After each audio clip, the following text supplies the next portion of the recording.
Hello and welcome to Freedom Watch, your daily dose of raw liberty online at foxnews.com/Freedom Watch. I'm Judge Andrew Napolitano here, defending freedom, defending your natural rights, and defending your right to have a government that stays within the confines of the Constitution. 3 years ago, on December 16, 2007, on the anniversary of the original Boston Tea Party, thousands of Americans poured millions of dollars into the campaign of presidential candidate Ron Paul. Dissatisfied with the top-tier candidates for the Republican nomination, thousands of activists became energized, some newly active in politics, due to Dr. Paul's message of free markets, honest money, and a non-interventionist foreign policy. Although Dr. Paul did not win the nomination and his ideas were marginalized at the time, what a difference 3 years makes. Out of Congressman Paul's campaign sprang several organizations and candidates who have continued to spread this message across the nation, bolstered by the newly formed Tea Parties who are crying out for real change, many of whom now see real hope for electoral success after the victory yesterday by Congressman Paul's son, Dr. Rand Paul, in the primary for the Republican nomination for the United States Senate in Kentucky. Rand Paul has made a name for himself, rightly so, as the darling of the Tea Parties, who helped give him an extraordinary win over the establishment-supported Trey Grayson in the Kentucky primary earlier this week. With the anti-Washington mood at a fever pitch, there is a clamor for smaller government, recognition of personal liberties, and a restoration of the United States Constitution. Joining me now is the Republican candidate to be Kentucky's next United States Senator, Dr. Rand Paul. Rand, my sincere congratulations to you on your victory yesterday. Thank you, Judge. It's been a whirlwind 24 hours, that's for sure. I bet you haven't had much sleep, and we deeply appreciate your time with us. What was the message? What was the core message that helped give you this landslide victory over the Republican establishment in your home state? Well, I think the Tea Party message, I say the top three issues for the Tea Party are the debt, and the debt. It's all about the deficit. It's all about federal spending. It's all about that the Republican Party needs to be more true to its purpose. We need to regain our believability as fiscal conservatives, and that means that we can't just say, oh, here's a tax cut, but here's also your pork barrel spending.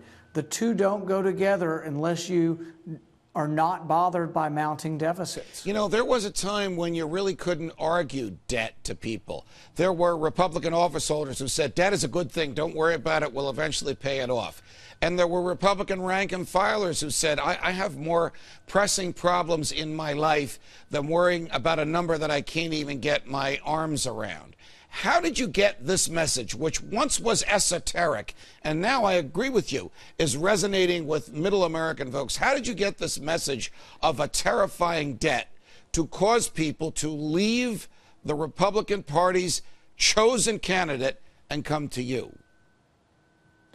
Well, I think the crisis last year, and when people saw the monetary base doubling, which is the currency and all the bank reserves, I saw Art Laffer not too long ago, and he said, unprecedented.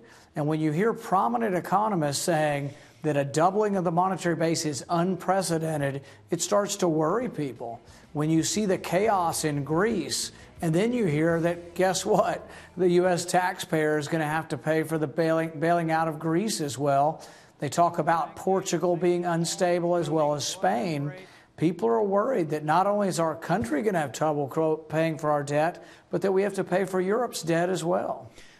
You did not have any difficulty, I would imagine, arguing that the last Republican president was no friend to the free market, that George W. Bush and a Republican Congress paid for a war on a credit card, added to the debt astronomically, bailed out the auto companies, gave us TARP, started with the stimulus programs. It's almost unimaginable to think that these things happened under a conservative Republican.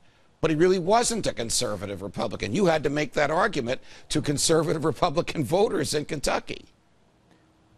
And I think they accept it because they realize we haven't stayed true to our platform. And I tell people, look, when we were in charge, we doubled the debt, but now the Democrats are in charge and they're tripling the debt. So people acknowledge that it's worse, but they do acknowledge that there's bipartisan chastisement to go around. And that's really what the Tea Party's about. When you interview with your local Tea Party and you want their support, they don't want you to be a rubber stamp for any political party. If someone comes up with something horrendous like a bank bailout bill that's going to add enormous amount to our deficit, they want you to vote no, even if your Republican Party doesn't vote that way. The general rule of thumb in primaries is for Democrats to run left and Republicans to run right, because that's where the center of the two parties is, and then in a general election to run to the center. Something tells me that you're not going to change your opinions and not going to change your tone. You're not even going to change your nuances, that you're going to stick to these views that you, your father, people who agree with you and your father, and almost everybody watching us now believes in our heart is what the Constitution demands and what our humanity requires. Free markets, sound money, non-interventionist foreign policy, fidelity to the Constitution, come what may. Well, last night in my acceptance speech, I said, everybody's telling me now you need to give up the Tea Party message, now run to the center. And everybody started booing in the audience. And I said, well, we're going to stick with it because not only is it what I believe, but I think it's actually still very popular, too. You probably have a bit of a divided party in Kentucky. Will they embrace you, notwithstanding what has been said in the past couple of months, notwithstanding your toppling the establishment? We've already been hearing it. I mean, for the last month of the campaign, when many people thought we were going to win, people were coming quietly up to us and saying, you know, I support your opponent, but I will support you after the primary. And a lot of people came up to us, including party officials, were saying that. We're going to have a unity rally on Saturday. Most of the elected Republicans will be there. A lot of prominent county Republicans will be there. And I think it will show that we're going to move forward. The other thing that we have going for us is that President Obama is incredibly unpopular in our state, and I've already offered to pay his plane ticket to come down and campaign for my opponent because it will be doing nothing but hurting my opponent. I think it'd be great if he came in Kentucky and campaigned for your opponent, but that is probably not something that's going to happen. I think the Democrats are going to try and make your views the issue, which is good because you explain them so nicely and they make such sense. But it really should be the terrible record of the presidency of Barack Obama and the stewardship of Nancy Pelosi and Harry Reid and the Congress that should be the issue of this campaign. You probably want to undo, and rightly so, a lot of what they've visited upon us in the past year and a half. Right, and what I've been telling them already today, what is extreme is a government that runs a $2 trillion deficit. What I'm asking for, a balanced budget, is not extreme. It's common sense and something we have to embrace because there's a real danger we could get to the point where our debt becomes unmanageable. What happens if we get 1979, 18.5% interest rates? We won't be able to manage the federal debt. You're right. I'm not going to hide my enthusiasm. It is very nice to say Dr. Rand Paul, the Republican candidate for the United States Senate from the Commonwealth of Kentucky. Dr. Paul, it's a pleasure. Thanks for joining us. Thank you, Judge.